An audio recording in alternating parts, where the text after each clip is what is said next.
This one kinda creeps me out.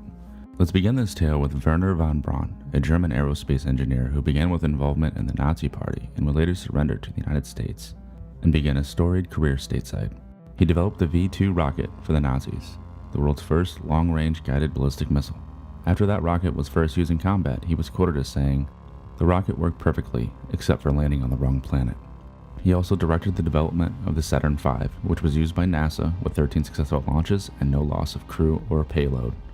At risk of not giving his career impact the due it deserves, we'll just say that in the period between the 1930s and the 1970s, von Braun was one of the most important rocket developers and champions of space exploration. In 1952, von Braun wrote a book called Project Mars that described in some detail a group of human colonists living on Mars. This is where it gets, well, weird and maybe prophetic.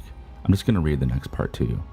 The Martian government was directed by 10 men, the leader of whom was elected by universal suffrage for 5 years and entitled Elon.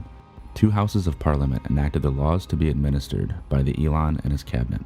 The upper house was called the Council of Elders and was limited to a membership of 60 persons, each being appointed for life by the Elon as vacancies occurred during death. So the Elon is a title. But if we might go a step further and allow ourselves to indulge a little, it would make sense that the Elon would be an honorary title given to the leader as an ode to the original founder, or the man who led the colonization. The only thing that von Braun seems to have got wrong here is that his colony had a launch date around 1965, a mere 55 years too early. As we know today, Elon Musk has plans to found a colony on Mars, beginning with exploratory landers sent by 2020.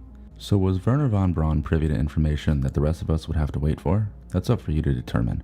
I'll leave you with a hint though. I've been told that Elon means oak tree in Hebrew. I'm not sure if that helps or hurts the divine intervention solution though. Brain exploded? Yes? Good. You probably can't hear this, but I'm glad, and I hope that you like, subscribe, and share, and all that good stuff. If not, sorry old chap, check back in a couple of days for a new mind ringer. We'll give it another shot.